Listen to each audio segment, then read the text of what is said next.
Assalamualaikum warahmatullahi wabarakatuh. Hari ini kita akan membahas terkait teorema Thevenin dan Norton. Jadi Thevenin dan Norton ini sebetulnya adalah untuk analisis rangkaian listrik. Seperti minggu lalu kita sudah membahas analisis nodal dan analisis mesh ya. Nah, ini juga sama ya. Fungsi dari teorema yang akan kita pelajari ini tujuannya adalah untuk memudahkan kita dalam menganalisis suatu rangkaian listrik gitu ya. Ada dua yang akan dibahas, yaitu Thevenin dan Norton ya. Nah, Thevenin ini nanti akan berkaitan dengan sumber tegangan, dan Norton ini akan berkaitan dengan sumber arus. Sehingga pertama kita akan mempelajari terlebih dahulu sumber tegangan dan sumber arus. Oke, kita mulai dari sumber tegangan. Apa sih sebetulnya sumber tegangan itu? Jadi sumber tegangan ini perangkat biasanya kita sebut sebagai power supply, atau secara umum dia menghasilkan tegangan yang konstan ya, tegangan yang konstan. Nah, sumber tegangan yang ideal memiliki respon seperti ini ya. Responnya seperti ini, di mana Vs ini adalah tegangan sumbernya. Jadi misalkan kita punya sumber tegangan 10 volt gitu ya. Kemudian kita pasangkan beban. Nah, beban ini secara umum adalah hambatan ya. Jadi secara umum di sini hambatan, kapasitan, semua komponen elektronika itu yang kita hubungkan dengan sumber tegangan itu kita sebut sebagai beban. Nah, contohnya di sini kita memasangkan resistor ya. Nah, sumber tegangan yang ideal, maka ketika kita pasang resistor dengan nilai berapapun ya, jadi hambatannya berapapun, entah itu hambatan kecil atau hambatan yang besar sekalipun, tegangan yang akan terukur di hambatan ini, di titik ini terhadap titik ini, titik ini terhadap titik ini, kalau kita ukur tegangannya tetap sama, yaitu 10 volt ya, sesuai tegangan sumber. Jadi kalau ideal ini selalu 10, selalu konstan ya, sama dengan beban berapapun. Nah, ini adalah idealisasi dari sumber tegangan ya. Nah, pada dasarnya sumber tegangan ideal ini tidak pernah kita temukan ya di dalam di dunia nyata, maksudnya ya. Di dunia nyata tidak ada ini sumber tegangan yang seperti ini. Pasti di suatu titik di beban tertentu dia bisa mengalami drop namanya. Jadi tegangannya bisa turun. Nah, sehingga kalau kita lihat ya dengan keadaan yang sebenarnya gitu ya, bisa kita dekati model dari sumber tegangan itu seperti apa ya. Jadi modelnya sederhana. Jadi kita bisa menganggap bahwa sumber tegangan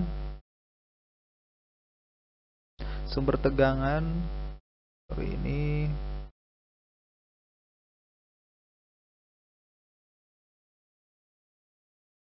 kita bisa menganggap bahwa sumber tegangan itu memiliki hambatan dalam.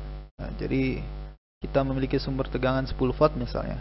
Nah, sumber tegangan ini memiliki hambatan dalam, yaitu misalnya di sini air source ya. Jadi air source. Jadi hambatan dalam. Nah, hambatan dalam dari suatu sumber tegangan itu sebisa mungkin nilainya sekecil mungkin ya. Jadi sekecil mungkin. Karena apa? Karena dia akan berdampak pada tegangan keluaran yang diberikan ya. Nah, misalnya di sini kita berikan beban ya. Maka kalau kita ukur tegangan di titik ini terhadap titik ini, maka tegangan yang terbaca di sini adalah, anggap di sini VO ya, di sini tegangannya VO. Jadi titik ini terhadap titik ini adalah VO. Jadi VO sama dengan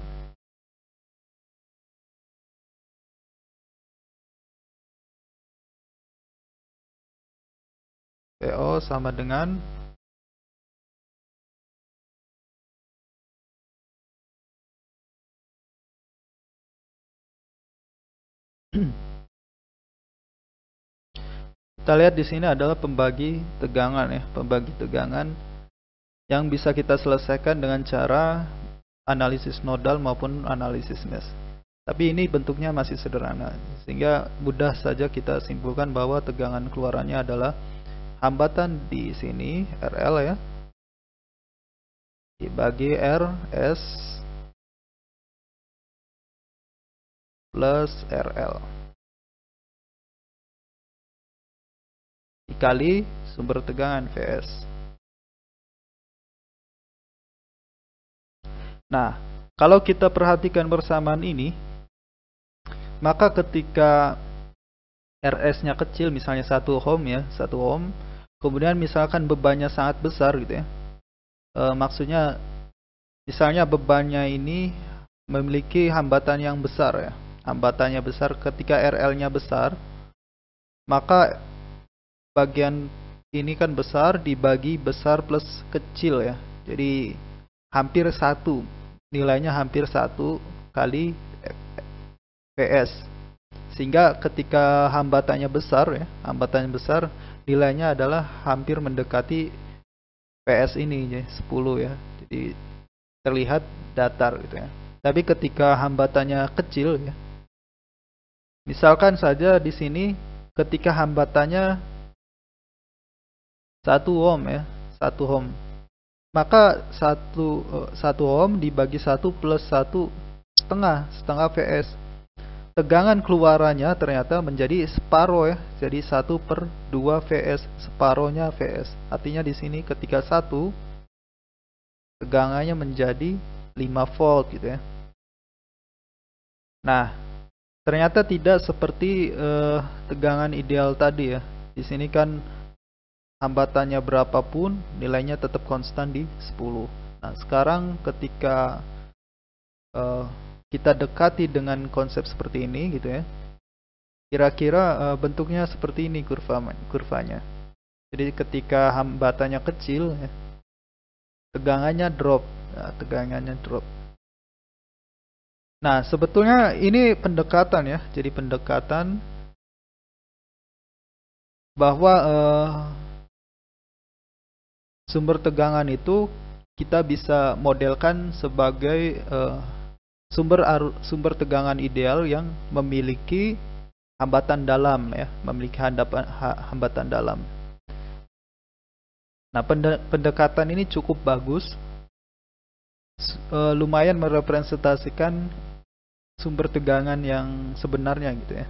Sehingga kita dalam analisis sering menggunakan sumber tegangan yang bentuknya seperti ini.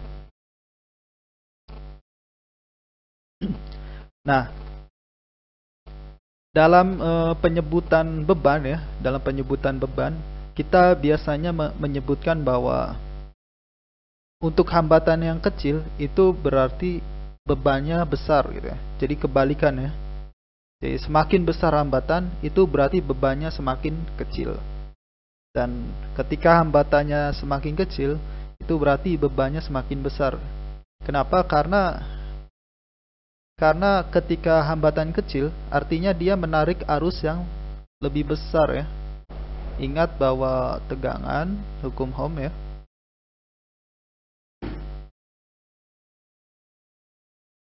hukum Ohm ingat ya, tegangan sama dengan I kali R.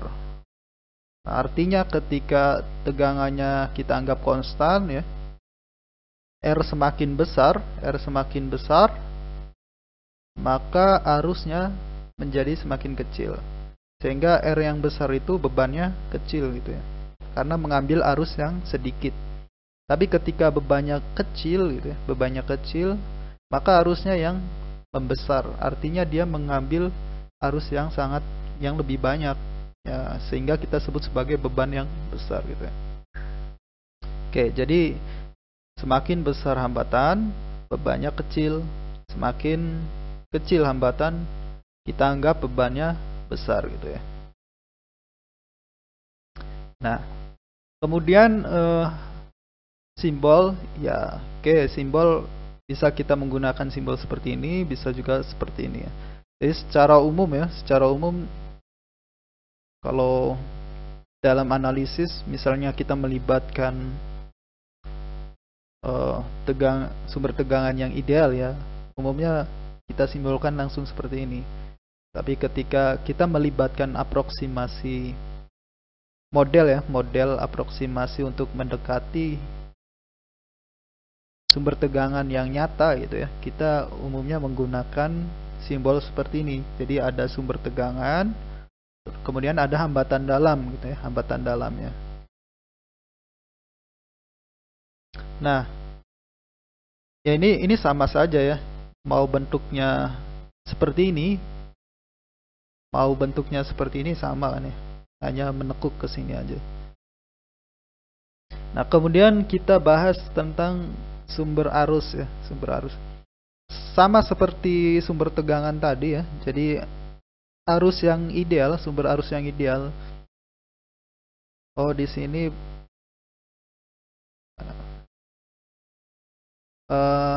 di sini, nah, sumber arus ideal ya, sumber arus ideal itu nanti sama ya. Kalau di sini sumber tegangan ideal itu tegangannya selalu konstan. Nah, kalau sumber arus yang ideal itu juga sama, tegangannya selalu arusnya selalu konstan, lurus. Nah, di sini contoh adalah contoh sumber arus yang real ya. Maksudnya kita aproksimasi mendekati sumber arus secara real. Nah, secara real sumber arus itu dia akan drop juga arusnya ketika hambatan yang besar ya. Kalau di sini kebalikannya dengan yang sumber tegangan. Nah, kalau sumber tegangan beban memiliki hambatan yang kecil, ya, hambatan kecil dia ngedrop. Nah, sedangkan yang sumber arus justru hambatan besar ya, yang membuat arusnya ngedrop ya. Nah, daerah yang datar ini kira-kira hambatan bebannya ini kurang dari 0,01 kali RS. Jadi berbeda dengan sumber tegangan ya. Sumber arus ini kita menginginkan hambatan yang besar, justru hambatan dalam yang besar. Jadi kalau sumber tegangan kita memerlukan sebisa mungkin menggunakan hambatan dalam yang sekecil mungkin. Nah, sedangkan sumber arus sebisa mungkin kita memiliki hambatan dalam yang sebesar mungkin gitu ya. Nah, konsekuensinya bagaimana nanti berkaitan dengan penggunaannya ya. Jadi ketika kita memerlukan tegangan yang konstan, artinya sumber tegangan ya kita harus membuat device-nya bekerja sebagai sumber tegangan gitu ya. Begitu juga ketika kita memerlukan arusnya yang harus konstan ya, berarti kita memerlukan sumber arus gitu ya. Nah, kemudian dalam pelaksanaan ya, jadi sumber arus maupun sumber tegangan ini ada memang sumber arus dan tegangan yang variabel. Jadi kita bisa mengatur tegangan ya, tegangan output dari sumber tegangan gitu ya. Nah, itu disebut sebagai sumber tegangan variabel gitu ya. Nah, sumber tegangan variabel ini biasanya menggunakan ada inputnya. Misalnya inputnya berupa tegangan atau inputnya berupa arus gitu ya. Nah, sumber arus juga sama. Ada sumber arus yang variabel yang bergantung dengan inputnya. Misalnya inputnya menggunakan arus atau menggunakan tegangan juga. Jadi controllable ya, controllable. Tapi mungkin nanti akan kita bahas mungkin di aplikasi op-amp misalnya. Kita akan coba buat rangkaian sumber tegangan atau rangkaian sumber arus yang bisa kita atur ya. Nilai arus yang diinginkan atau tegangan yang diinginkan dengan mengontrol inputnya. Nah, itu nanti mungkin akan kita bahas ya, sebagai aplikasi penggunaan op-amp nanti ya. Nah, untuk simbol sumber arus ini seperti ini. Nah, hambatan dalam dan arus idealnya kita serikan. Jadi ini sumber arus ini seperti ini bentuknya. Dan kita memerlukan RS yang sebesar-besarnya ya untuk sumber arus gitu ya.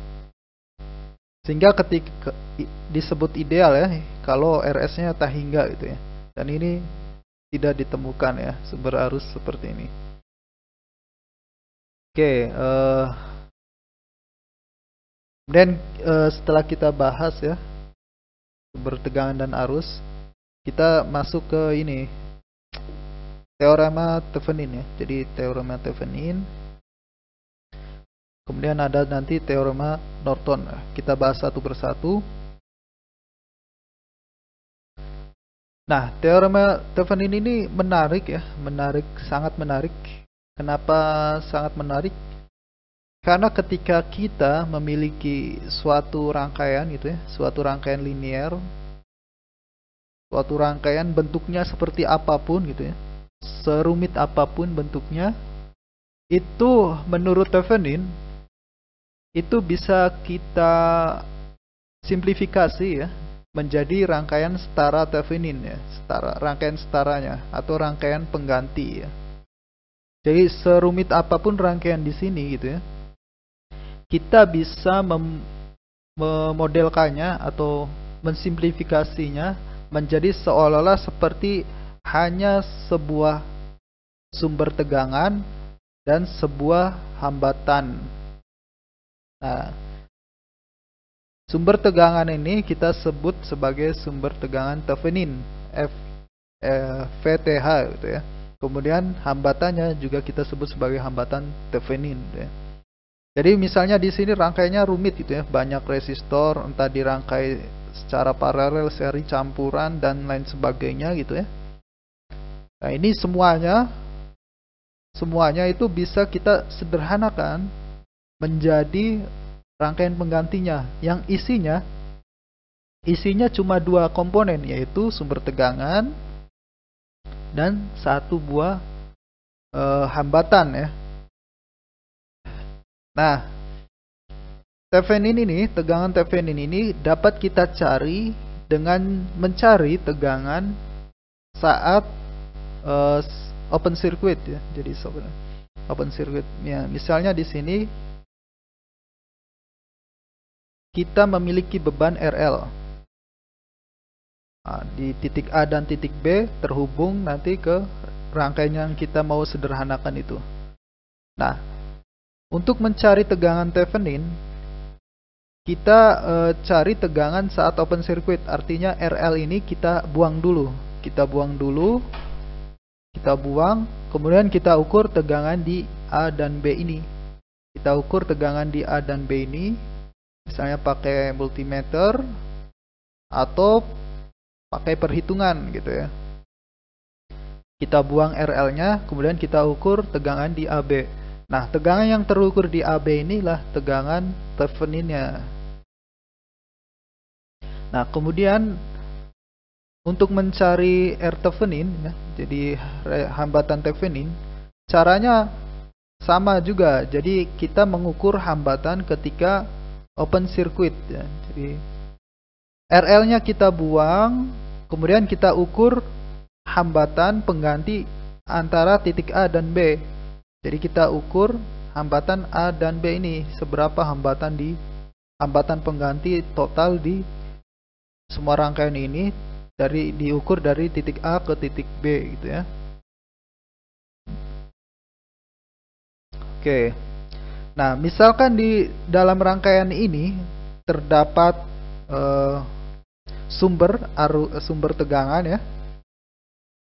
Nah, misalkan di dalam rangkaian ini ada sumber tegangan, maka sumber tegangan ini kita shortkan. Jadi untuk menghitung R-Toven ini, semua sumber tegangan kita shortkan. Jadi semua sumber tegangan kita shortkan. Short itu maksudnya kita sambung ya, kita sambung. Nah, kemudian kalau ada sumber arus, kita buka, artinya kita putus ya, kita putus sumber arusnya. Nah, sehingga nanti semua rangkaian ini bisa kita jadikan sebagai rangkaian pengganti Thevenin ya, seperti ini. Kemudian baru kita untuk analisis tegangan AB ketika ada beban, kita hubungkan kembali ya. Kita hubungkan kembali. Nanti kan ini menjadi sederhana ya. Hanya seperti pembagi tegangan biasa gitu ya, antara RTH dan RL. Nah, sebagai gambaran kita coba ya, contoh bagaimana kita mencari tegangan Thevenin dan hambatan Thevenin ya. Contohnya kita memiliki rangkaian seperti ini gitu ya. Nah, kita mau mencari tegangan di titik AB ya. Kita misalnya mau mencari tegangan di titik AB. Nah, titik AB ini diukur dari sini ke sini. Artinya tegangan di hambatan RL ini ya. Jadi kita mau mengukur tegangan di hambatan RL ini. Nah, kalau kita menganalisisnya menggunakan Thevenin, pertama yang kita lakukan adalah mencari hambatan Thevenin. Nah, hambatan Thevenin tadi adalah ketika open circuit ya, open circuit. Maka RL kita buang terlebih dahulu. Nah, oke, RL kita buang sehingga ini terbuka, open ya, open circuit. Kemudian aturan yang pertama, semua sumber tegangan itu disortkan. Jadi kita diganti dengan sort. Maksudnya kita hubungkan. Sehingga di sini ada sumber tegangan. Maka dengan aturan Thevenin kita hubungkan. Jadi awalnya ada sumber tegangan, ini kita sortkan. Jadilah seperti ini. Jadi seolah-olah tidak ada sumber tegangan di sini gitu ya. Kita sortkan. Nah, kemudian kita ukur tegangan hambatan total ya, hambatan pengganti dari titik A ke titik B. Artinya ke sini ada R1, kemudian di sini ada R2. Ini kalau kita sederhanakan, antara titik A dan titik B ini sebetulnya rangkaian paralel ya. Rangkaian paralel seperti ini. Ini kalau kita sederhanakan ya bentuknya. Ini A, ini B gitu ya. Ini kalau kita bentuknya sederhanakan R1, R2. Nah, ternyata bentuknya adalah paralel ya. Sehingga R-Thevenin-nya adalah RAB, yaitu paralel antara R1 dan R2. R1 dan R2 di paralel. Sehingga bisa kita hitung nih hambatan pengganti Thevenin ya. Yaitu ingat ya, untuk paralel bagaimana rumusnya? Paralel ya. R paralel sama dengan 1 per R1 tambah 1 per R2. Ini kan kalau kita tambahkan kemudian kita balik, nanti hasilnya seperti ini. Sehingga kalau kita hitung R1 6, R2 3, 6 kali 3 18 dibagi 6 tambah 3 9, sehingga hasilnya 2 kilo ohm. Ini R Theveninnya. Nah, sekarang kita cari tegangan Theveninnya. Nah, bagaimana caranya? Nah, tegangan Thevenin diukur tegangan ketika open circuit. Nah, artinya di sini kita buang RL-nya, sehingga rangkaiannya terbuka seperti ini. Kemudian kita cari tegangan di AB, artinya tegangan di R2 ya. Nah, ini kan sebetulnya pembagi tegangan biasa, sehingga mudah kita mencari tegangan di AB, yaitu jadi sehingga tegangan Thevenin itu tegangan AB, yaitu R2 per R1 ya, tambah R2. Nah, ini kali VS. Nah, ini kebetulan pembagi tegangan biasa ya, jadi kita bisa langsung gunakan seperti ini. Atau kalau mau manual juga boleh, kita analisis menggunakan analisis nodal ya, atau analisis mesh, bebas. Nah, ini hasilnya seperti ini, sehingga VTH sama dengan 3K, R2 nya 3K, tambah R1 nya 6K, tambah R2 nya 3K, sehingga VTH nya menjadi 12 volt. Nah, kesimpulannya, rangkaian seperti ini ya, bisa kita ubah. Tentunya tanpa RL ini ya, rangkaian seperti ini tanpa RL kita bisa simplifikasi menjadi seperti ini ya. Jadi menjadi satu buah sumber tegangan Thevenin dan satu buah hambatan Thevenin. Nah, rangkaiannya menjadi sederhana. Nah, kemudian yang kita mau carikan awalnya tadi adalah tegangan saat ada beban ya, saat ada beban RL. Saat ada beban RL ini. Nah, sehingga kita hubungkan kembali RL-nya. Kita hubungkan kembali. Nah, di sini tegangan di AB ini ya adalah pembagi tegangan ya. Ini menjadi rangkaian pembagi tegangan biasa dengan RL sebagai bebannya. Sehingga di sini PAB yang ada beban ya, PAB dengan beban maksudnya, sehingga RL per RTH tambah RL kali VTH. Nah, ini. Nah, kita sudah dapatkan tadi RTH-nya 2 kilo ohm, kemudian VTH-nya 12 volt. Kemudian misalkan ya, kasusnya misalkan kita memiliki hambatan RL-nya 4 kilo ohm ya. Ya, kalau gitu kita hitung saja, sehingga hambatan VAB ini adalah 8 volt. Di tegangan di AB ini 8 volt. Nah, inilah cara kita mencari tegangan di AB ya, dengan teorema Thevenin gitu ya.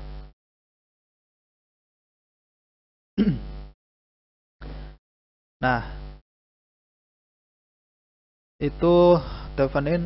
Kemudian kita beralih ke teorema Norton ya. Jadi hampir sama sebetulnya dengan teorema Thevenin. Bedanya, kalau tadi di Thevenin ya, kita memodelkan semua rangkaian apapun bentuknya yang rumit-rumit ini, di sini kita bisa sederhanakan menjadi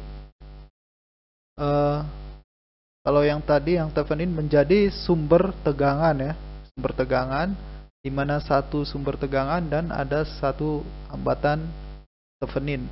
Nah, yang Norton ini kita ubah semua rangkaian ini menjadi sederhana, menjadi sebuah sumber arus gitu ya, sumber arus. Nah, di sini ada arus Thevenin, kemudian ada hambatan Norton. Nah, jadi rangkaian rumit tadi menjadi simple ya, menjadi seolah-olah satu sumber arus ya, sumber arus sederhana gitu ya. Nah, untuk menghitung arus Norton ya, arus Norton ini kita hitung arus dalam keadaan short circuit ya. Apa yang dimaksud dengan short circuit current? Maksudnya adalah kita ukur ketika bebannya kita shortkan. Artinya di sini AB ini kita hubungkan. Nah, kita hubungkan menjadi short circuit. Nah, ini yang kita maksud dengan arus ketika short circuit ya. Jadi kita hubungkan AB-nya ini. Nah, sedangkan untuk rangkaian Norton, hambatan Norton ini adalah hambatan open circuit. Jadi sama seperti Thevenin ya. Jadi R Thevenin tadi adalah hambatan open circuit. Nah, ini juga sama. Norton ini hambatan open circuit. Artinya hambatan Norton dan hambatan Thevenin itu sama nilainya, sama. Sehingga di sini kita bisa simpulkan bahwa Norton ini sama dengan Thevenin gitu ya, hambatannya. Bedanya hanya di cara kalau tadi yang Thevenin kita mencari sumber tegangan Thevenin ya, tegangan Thevenin VTH-nya. Sekarang di sini arus Norton. Nah, bagaimana caranya? Kita ambil contoh yang sama ya, seperti tadi. Kemudian menghitung R Norton ya, sama seperti R Thevenin tadi. Sehingga nilainya juga sama nih, 2 kilo ohm. Nah, sekarang untuk mengukur menghitung arus Norton ya, menghitung arus Norton, caranya adalah mensortkan AB-nya, mensortkan titik bebannya ya di sini, sehingga di sini kita hubungkan A ke B-nya kita hubungkan. Nah, apa yang terjadi ketika kita hubungkan?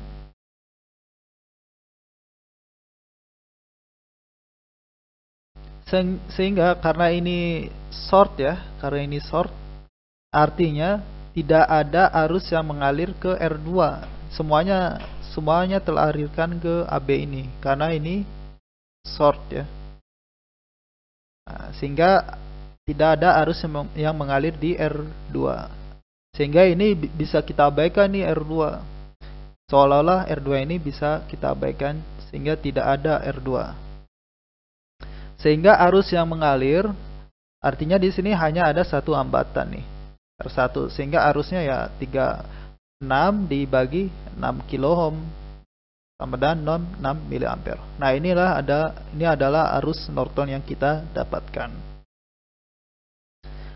Nah, sehingga rangkaian ini bisa kita sederhanakan menjadi rangkaian seperti ini.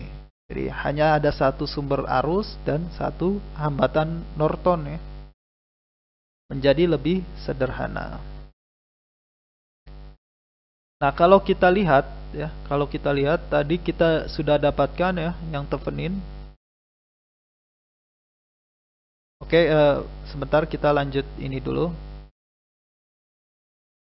Di sini hambatan Norton, arus Norton dan di sini hambatan Norton. Kemudian kita pasangkan kembali hambatan RL ini ke sini ya, kita pasangkan kembali untuk mencari tegangan AB-nya setelah ada beban. Nah, perhitungannya sama ya. Jadi kalau kita lihat di sini rangkaiannya menjadi paralel. RN dan RL paralel. Kemudian maka tegangan ya, arus yang mengalir di sistem ini dikali hambatan totalnya, hambatan pengganti paralelnya. Hingga di sini RN dan RL paralel kali arus Norton.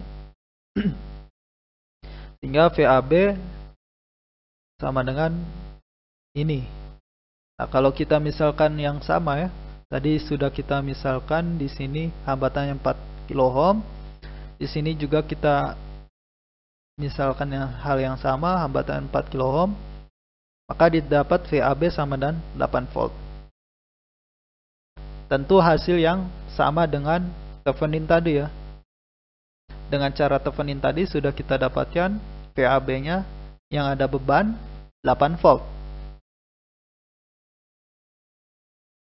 Nah, dengan cara Norton,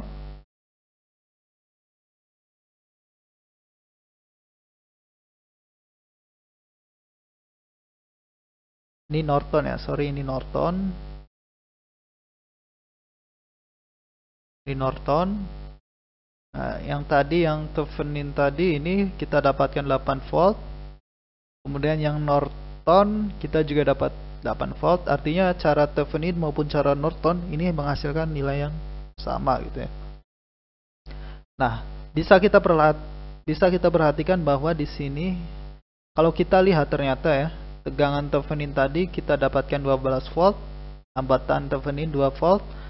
Nah, kalau kita hubungkan hambatan Thevenin sama dan hambatan Norton, ternyata arus Norton 6 mA bisa kita dapatkan dari tegangan Thevenin dibagi hambatan Thevenin ya.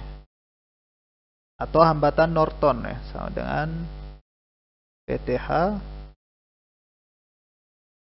bagi R Norton. Jadi arus Norton ini bisa kita dapatkan dari tegangan Thevenin ternyata ya. Jadi kalau kita sudah tahu kalau kita sudah tahu Thevenin, hambatan pengganti Thevenin dan tegangan Thevenin, maka bisa kita ubah dari Thevenin ini ke bentuk Norton dengan cara arus Nortonnya ya adalah tegangan Thevenin dibagi hambatan Norton ya.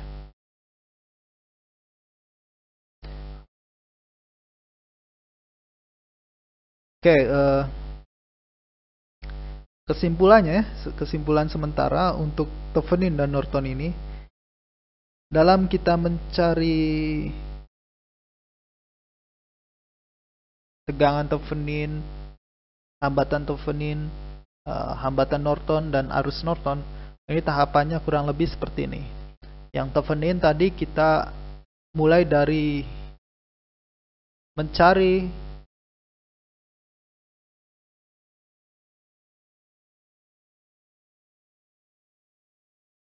tegangan Thevenin itu dengan cara open circuit ya. Hambatan beban kita buang terlebih dahulu. Nah, tapi untuk Norton, untuk arus Norton kita cari dengan cara justru mensortkan bebannya, artinya menyambung bebannya. Bebannya disort.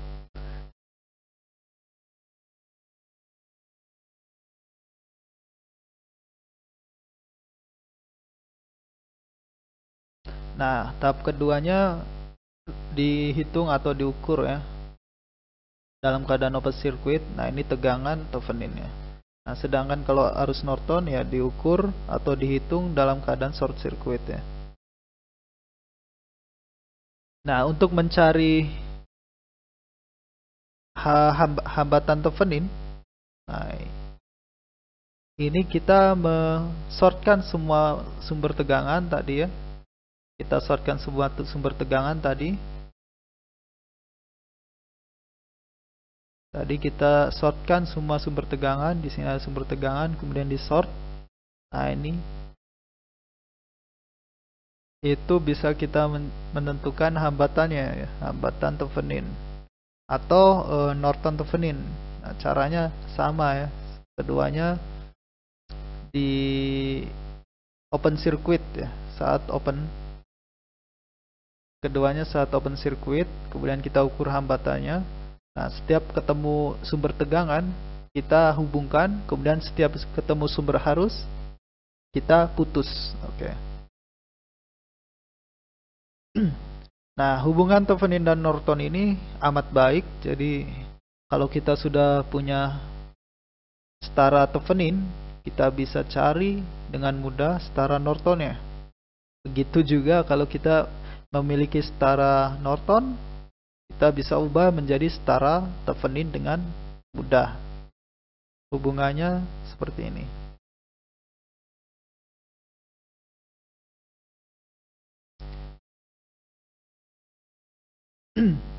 Oke, jadi untuk Thevenin dan Norton kira-kira seperti itu ya.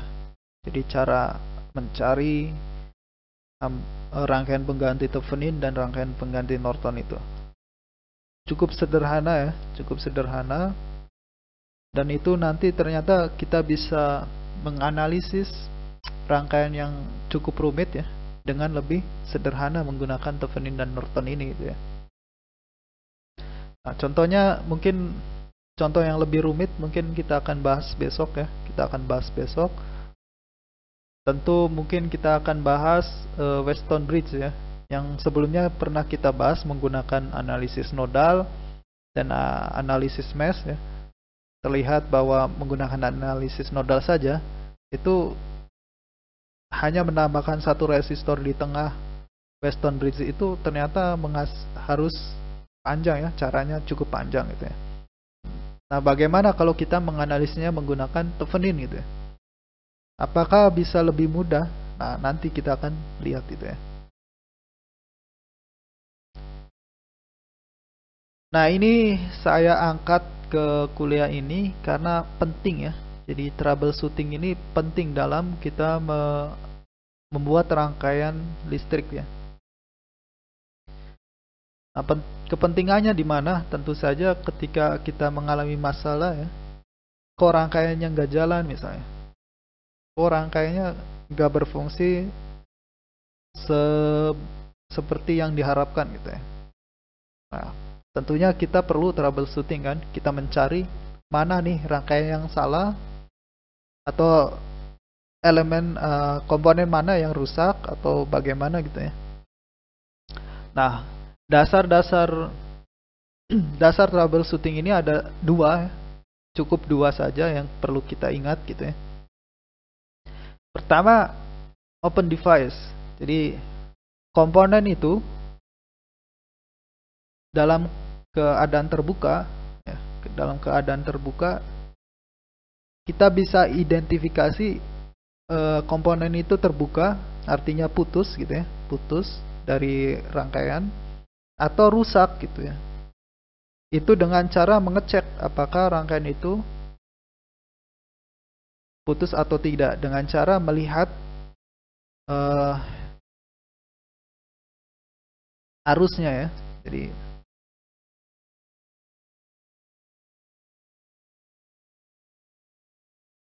Jadi dengan cara kita melihat arusnya. Nah, kalau arus yang mengalir di komponen tersebut 0, nah ini kita bisa curigai ya. Kita bisa curigai apakah rangkaian itu putus gitu ya, atau memang tidak ada arus yang mengalir ke situ karena memang dalam keadaan setimbang gitu ya tegangannya. Nah, ini perlu kita curigai ketika nggak ada arus yang mengalir gitu ya. Nah, kemungkinan kedua, short device ya, shorted device. Artinya di sini komponennya terhubung singkat ya. Jadi komponennya terhubung singkat, artinya konslet ya. Nah, kita bisa identifikasi keadaan terhubung singkat ini dengan cara melihat tegangannya. Nah, kalau tegangannya 0, itu kita patut curigai ya, komponennya kita patut curigai apakah di situ dia short atau memang rangkaiannya rusak gitu ya, komponennya rusak.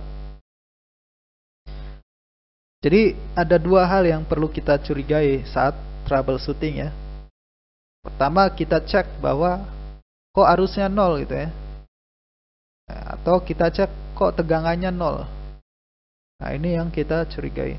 Karena kalau kita lihat ya, kalau arusnya 0, otomatis tegangannya tidak diketahui ya, tidak diketahui. Nah, karena apa? Karena ketika open circuit, hambatannya kan sangat besar ya. Kalau terputus berarti akan hambatannya sangat besar. Nah, ini nggak jelas nih, hambatan tegangan yang terbaca itu akan nggak jelas. Begitu juga kalau short ya. Kalau short artinya kalau short terhubung singkat, maka hambatannya kan sangat kecil ya. Hambatannya menjadi sangat kecil sehingga tegangannya pun menjadi sangat kecil ya, nol. Sehingga arusnya menjadi nggak jelas. Nah, kalau open device tegangannya nggak jelas ya, unknown. Nah, kalau short device arusnya justru yang tidak jelas gitu ya.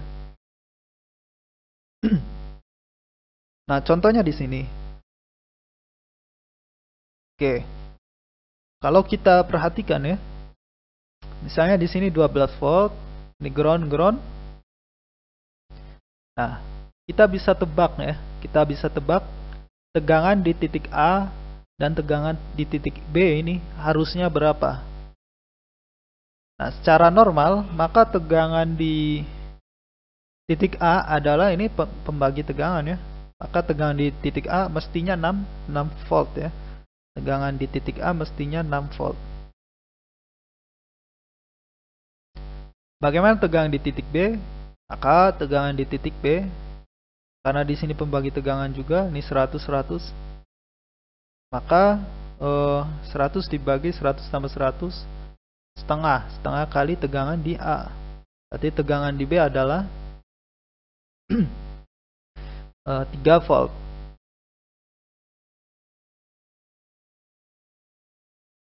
Nah, sehingga kalau rangkaian ini benar ya, rangkaian ini benar, kemudian semuanya terhubung dengan baik gitu ya, maka kalau kita cek tegangan di A dan tegangan di B, ini nilainya 6 dan 3 volt ya.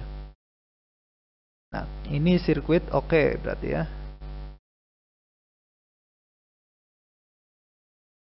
Nah, kalau misalkan R1-nya rusak ya, R1-nya rusak, artinya misalnya R1 ini terputus ya, terputus sehingga R1 open ya, terputus.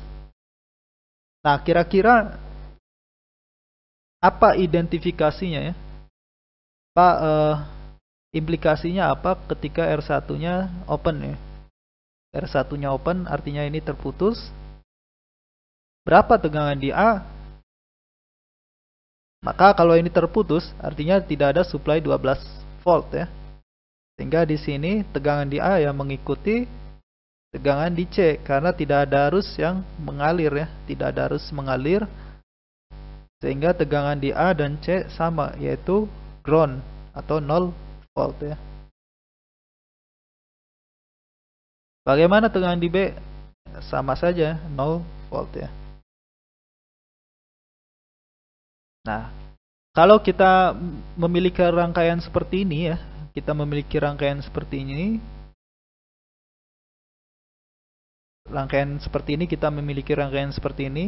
tapi ternyata kalau kita ukur tegangan di A dan tegangan di B 0 semua gitu ya, maka bisa kita pastikan bahwa R1 ini tidak terhubung atau rusak.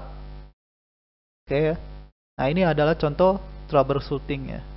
Bagaimana kita mengidentifikasi kira-kira komponen mana yang rusak gitu ya.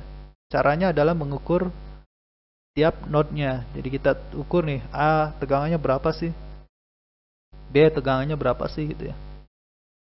Nah, kalau ini berjalan normal kan kita tahu ya, tegangan di A 6 dan 3 nih.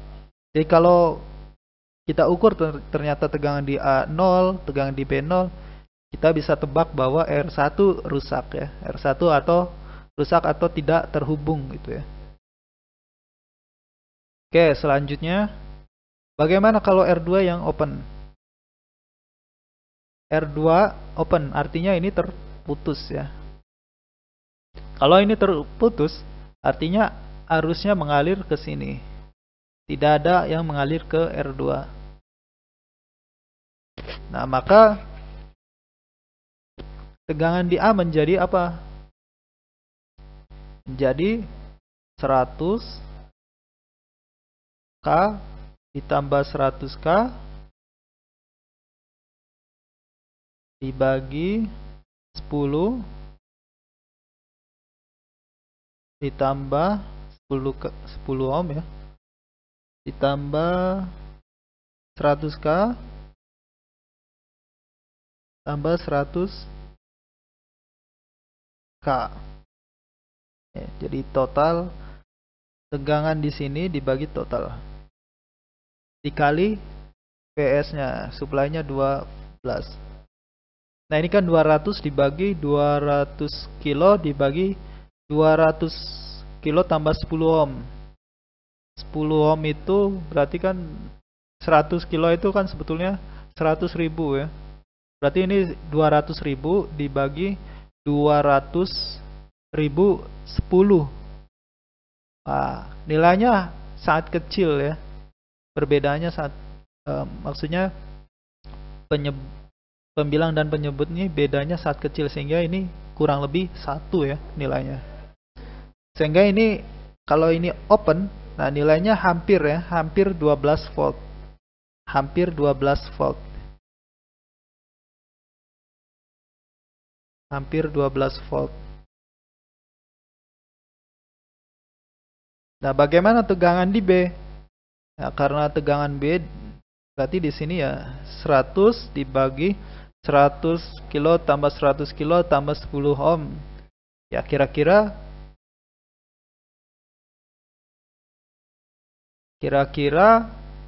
separohnya 12 ya, 6 volt ya.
Oke, selanjutnya kita lanjut ke kasus berikutnya, yaitu ketika R3 open. Nah, R3 open artinya ini yang putus.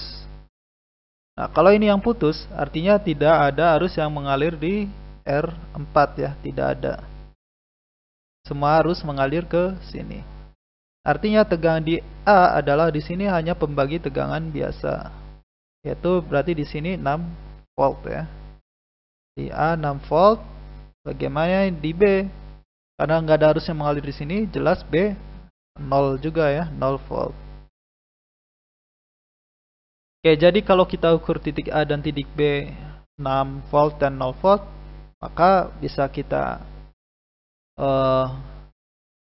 estimasi bahwa si R3 lah yang menyebabkan error gitu ya.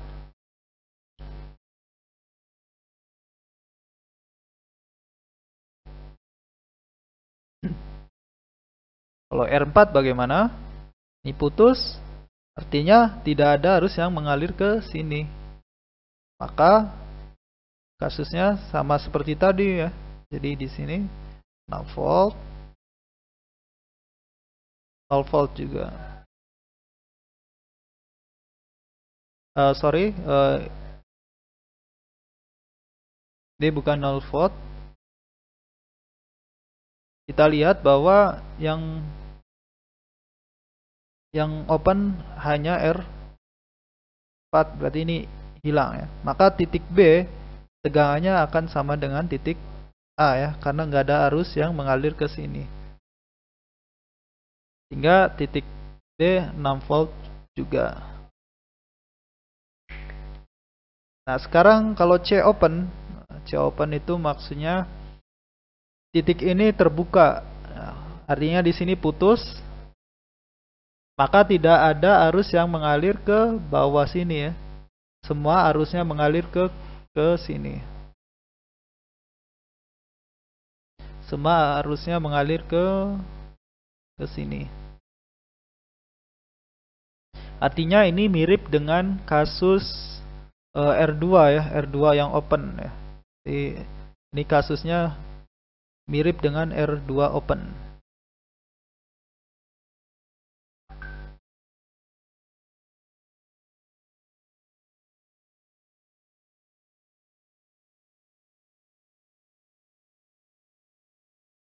Nah, artinya ketika kasusnya seperti ini ya, 12 volt, 12 volt, kemudian 6 volt gitu ya. Ada dua kemungkinan, R2-nya yang putus, ya, rusak, atau titik C ini terputus gitu ya, atau ya, oke. Kemudian kalau D open, nah sekarang D open. Nah, maka ini kasusnya mirip dengan kasus R4 yang open. Sehingga D open ini seperti R4 ya. Seperti kasus R4. Kemudian kalau R1 short ya. Kalau R1 short, R1 short artinya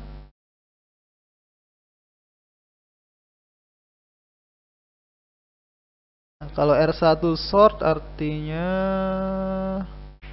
ini terhubung singkat ya, terhubung singkat.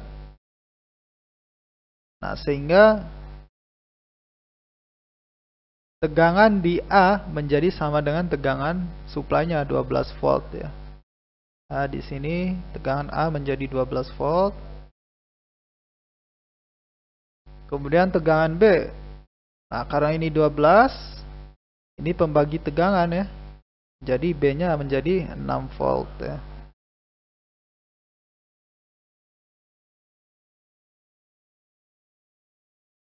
Kemudian kalau R2 short, R2 short, nah apa yang terjadi kalau R2-nya short?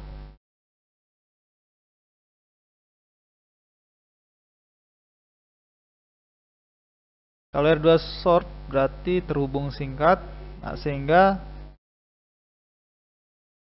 tegangan di A menjadi 0 ya. Dipaksa 0 ya, karena ini A terhubung singkat, R2 terhubung singkat, berarti A terhubung ke C. Maka ini terpaksa menjadi 0. A menjadi 0. Karena di sini 0, maka di sini 0 juga, maka tidak ada tegangan, tidak ada beda tegangan antara A dan D. Nah, karena di sini tidak ada beda tegangan, maka tidak ada arus yang mengalir ya, tidak ada. Sehingga titik B tetap 0 volt ya. Nah, kemudian kalau R3 short bagaimana? Nah, kalau R3 short artinya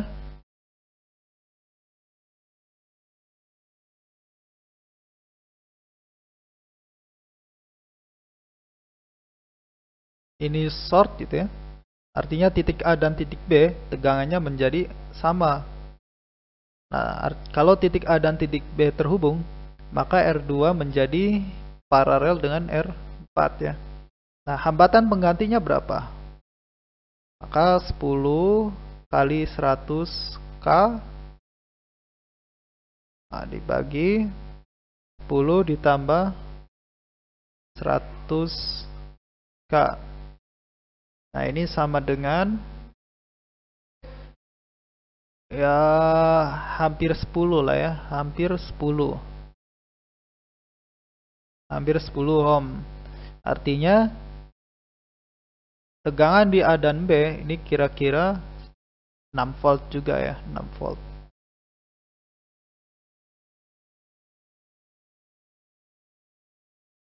Nah, 6 volt ya.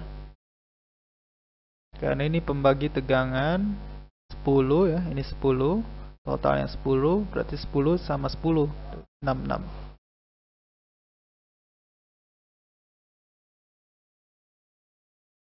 Kemudian kalau R4 short ya, L4 short artinya tegangan di bed dipaksa sama dengan tegangan D ya, sort nih. Maka B 0 di sini. B jelas 0. Nah, karena 0, maka di sini C menjadi tegangan R2 menjadi paralel dengan R3.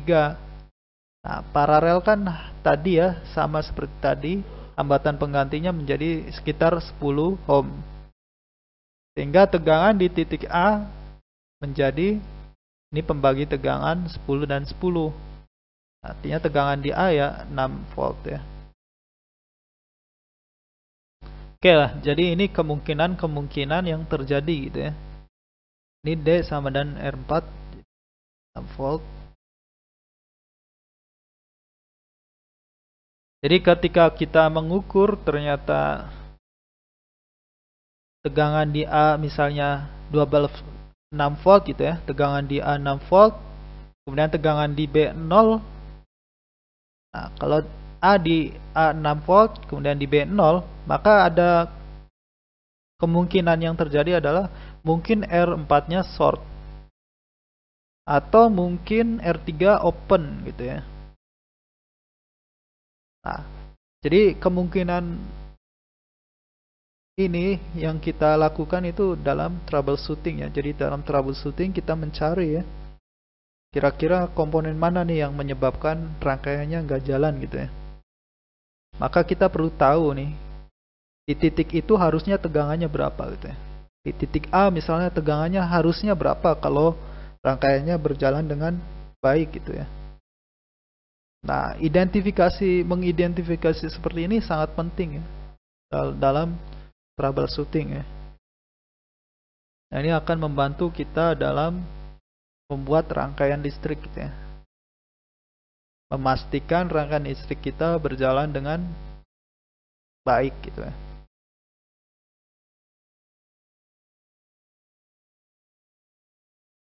Nah, kemudian di sini ada latihan soal ya, latihan soal. Nah, ini bisa kalian kerjakan. Ada beberapa latihan soal. Nomor 1, kita memiliki sumber tegangan 12 volt. Kemudian ada serangkaian hambatan seperti ini gitu ya. Nah, kemudian yang perlu kita cari, tugasnya adalah mencari tegangan di AB. Artinya cari tegangan Thevenin di A dan B ya. Di A terhadap B. Tegangan Theveninnya, kemudian arus Norton, kemudian hambatan pengganti Thevenin ya. Cari hambatan pengganti Thevenin dari rangkaian ini. Nah, itu diukur saat open circuit ya. Ingat ya, Thevenin, Norton, dan hambatan Thevenin. Hambatan Thevenin ini diukur saat open circuit ya. Artinya hambatannya kita abaikan dulu, bebannya kita abaikan dulu. Nah, kemudian setelah kalian dapatkan tegangan Thevenin dan R Thevenin, kemudian dapatkan pula I Norton, maka cari tegangan di AB ini ketika ada hambatan RL ini gitu ya. Nah, ini tugasnya seperti itu.